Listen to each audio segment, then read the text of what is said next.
part 2 of my overland trip across Morocco. In part 1, I shared with you the journey from the UK to France, then Spain, and all the way into Morocco, where I met up with friends for a little bit in Tangier, and thereafter I went into Chefchaouen, the Blue City. Here in part 2, I leave the Blue City on a high, eagerly looking forward to the rest of the trip. I had no idea what to expect, but slowly, Morocco starts to reveal itself. The changing landscape, from mountains to plains, the colors, the winding roads, the ancient historical cities that border the edge of the Sahara, and the interesting people I met. Come along with me on this amazing trip. Let's seize the way.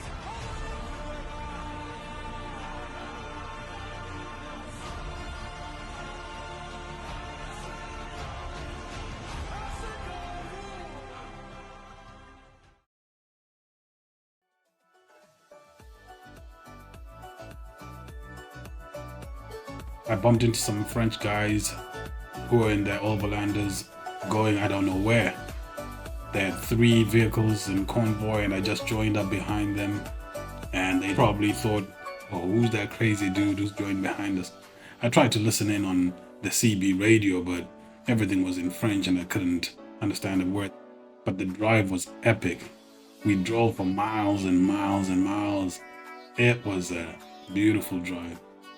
I guess everyone else driving around probably thought, oh, those 4 overlanders.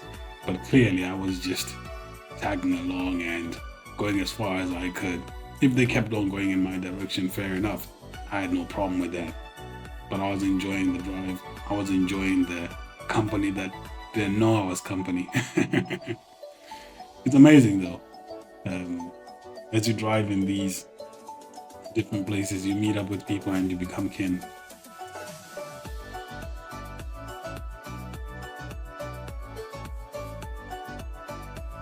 I drove into the night, as you can see. Drove into different cities. The cities were beautiful as you drove in. They were lit up, the streets were wide, the roads were good. The quality of the roads was just so spectacular. Here I was breaking my rules though. I should have found a place to camp up at night, like the French guys did. They turned off somewhere and I'm sure they were going into a camp. I carried on, however. I was just enjoying the drive. The weather was great, it was cool, it was probably 25 degrees. I had some music in the car and I just decided to go on until I got tired. Strangely, I didn't get tired. But one thing I did notice was that the streets got dark. And this was a downside. If I had had a problem while I was driving in these dark streets, the motorway streets, the highways, I'd have been in a lot of trouble. So take it from me, when you're overlanding, don't drive at night. Save all your driving for during the day. Plus, you see more. I'm sure as I drove these epic streets, I lost a lot of footage of some very beautiful places. Don't do it. If you gotta drive, stay driving during the day.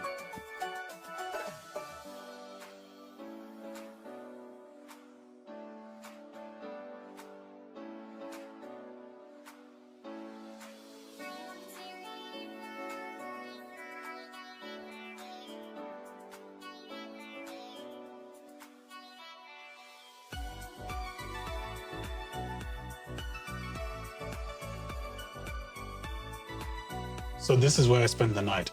Oasis Palmyra in Zagora. It feels like finding an unexpected slice of heaven after a long day and night of driving. The moment I got here, I was hit with that wow, I made it kind of feeling. The palm trees were swaying, the sun was rising, the whole place glowing like a postcard. The air smells like warm stone and sweet mint tea, and the quiet here, it's just peaceful. This place has that chill vibe that instantly slows you down, makes you put the handbrake on. There's laughter somewhere, the rustle of palm leaves, and the kind of calm that makes you forget how many miles you've done. Now, I had driven 15 hours straight, and that's a lot of miles, so I needed the car to get checked out. I needed a bash plate before going into the desert, and the only place I was going to go and find that was Garage Ali Nasser, a very highly recommended place.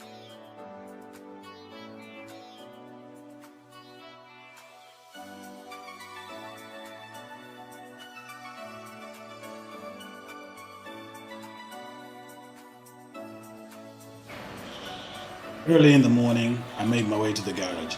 I needed to get the bash plate done to protect the underside of the vehicle, but as soon as I got there, they noticed my car was not sitting level at all.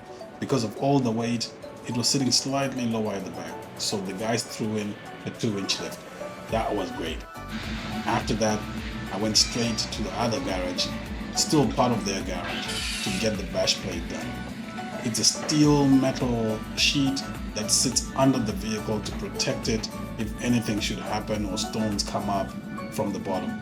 I didn't know how important this bash plate was, but later on, you'll see how important it was. This is crucial to have in your rig when you're going overlanding, especially to the places I went later. Just wait and see.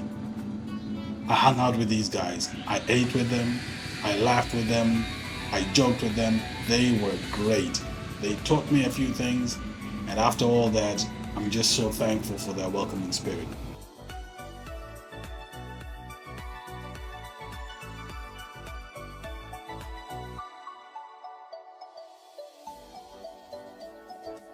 The guys did a great job. My bash plate was in, and while I was here, I met some other overlanders. Of particular note, I met Simon, who was also on the trek to find pizza in the desert.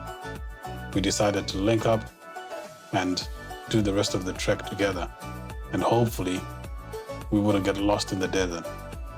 2 heads is better than 1, they say. So we hit the road, getting out of Zagora, on our way to Merzouga.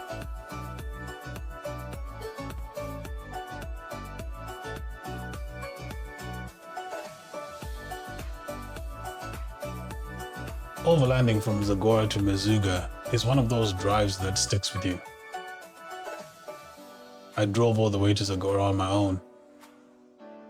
But from Zagora going forward, I had a partner in crime.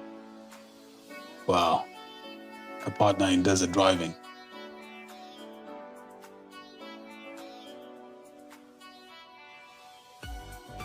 We leave behind the chill of the oasis vibes in Zagora, and pretty quickly the road starts to feel more remote. It's not just a drive out here, it's an experience. I definitely wouldn't want to be doing this on my own. The terrain changes constantly. A bit of gravel here, rocky patches there, and eventually you're bouncing through wide open desert with barely a soul in sight. You drive for hours and not another car comes into sight. You pass through quiet villages where locals give you a wave, a smile, and if you feel like it, you might stop for a mint tea or grab a fresh bread. For some dates, mostly we're grabbing diesel. It's the kind of slow, steady journey where you're not in a rush, you're just taking it all in. And there's a lot to take in. It's a massive desert. As we get closer to Merzouga, the scenery changes and gets more dramatic. The land flattens out and suddenly these massive dunes appear out of nowhere, glowing orange in the late afternoon sun. That first view of the Sahara hits different. It's like, wow, this is really it. And I'm really here. By the time we pull into Merzouga, we're dusty, tired, and grinning. It's been a long drive, but the kind that makes you feel alive the whole way. Yeah, I feel alive. Who wouldn't with these views? Just take a look.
After about 4 hours on the road from Zagora, we drove into Merzouga.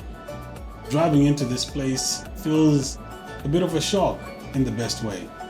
1 minute it was empty stretches of road and scrubby desert, and then suddenly the scenery changes. The sky opens up into a deep blue with these brown buildings popping up everywhere with splashes of color, sandy tones, faded pastels, all standing on the backdrop of this massive desert. It feels urban and rural at the same time. Yeah, there are shops, people, motorbikes, there are kids walking about. But just beyond that, you can see the land is flattened out and there's only desert waiting.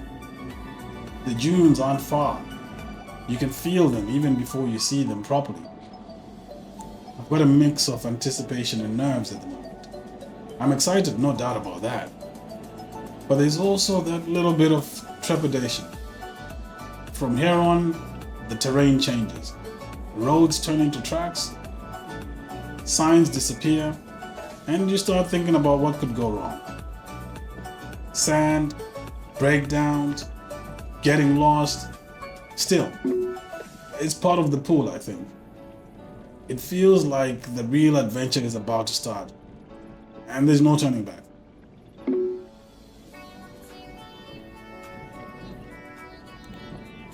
We made it to the hotel just before sunset. The sun was glowing over the Merzouga dunes and it made for a very, very memorable view. We drove to the back of the hotel where the Overland facilities were, and just over the wall of the hotel, you could see the dunes for miles and miles and miles. It had been a long day and I was looking forward to parking up, getting a long shower, a meal, and heading straight to bed. There wasn't any point in cooking after this long drive, so we decided to take a meal in the hotel and call it an early night. The coordinates for pizzasonthepiste have been sent out, so tomorrow is going to be another long day of trying to find a needle in a haystack, a point in the desert somewhere where there are no roads, where if you found it, you'd be able to get a slice of pizza. Or maybe a full pizza. I don't know. But I was looking forward to that, and I needed to rest to make sure I was energized and ready for another long day of driving.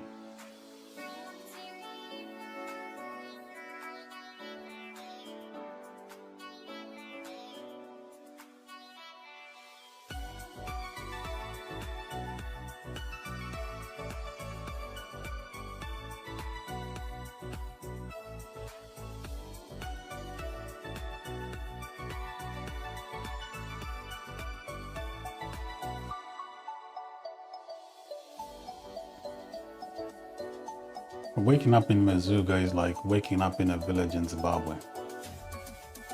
The sunrise is there, but the difference is there's no trees.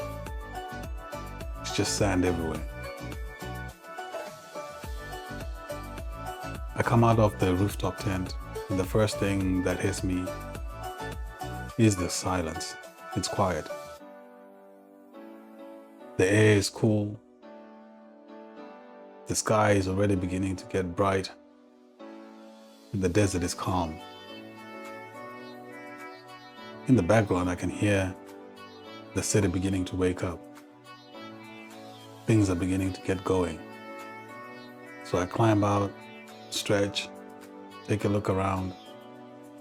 Nothing's changed. It's still sand everywhere.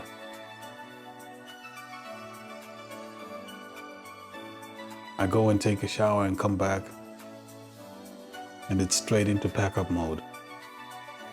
Folding the tent, strapping everything down. I'm making sure nothing's rattling or loose, because the desert roads, they're unforgiving, totally unforgiving. If something breaks loose, it'll be off the car and you may never find it. But the pack-up routine is the same. I haven't changed what I do, but today it feels a little bit different. Knowing that I'm heading into the desert, there are a few things I'm going to check and double check. I'm gonna check my water is topped up. It's a hot day and I don't want to run out of water. I'm gonna check my fuel. I don't need that much fuel to get where we're going, but I'm gonna top up anyway. I'm gonna check my tires. Everything's been going good so far. I haven't had a single flat this whole trip. So I'm gonna check, double check, and at some point, I'm gonna lower down my tires. There's no rushing this checkup today. I've gotta make sure everything is all right. I'm a bit excited, buzzing actually, because today I'm driving into the desert to find pizza on the piste. Last night, the coordinates came in, and it's a point in the middle of nowhere. Getting there sounds simple, but it's not exactly down the road. It's not exactly simple. This is most probably the longest distance I've driven to get a pizza. But at the same time, it's the most beautiful journey I've had to get that pizza. So I carry on with my pack up. I think I'm good. Everything is in place. The next thing that's left to do is to rev up the engine, kick up some dust, and get that feeling back again. The one I had yesterday. I felt like an adventurer. I felt like an explorer.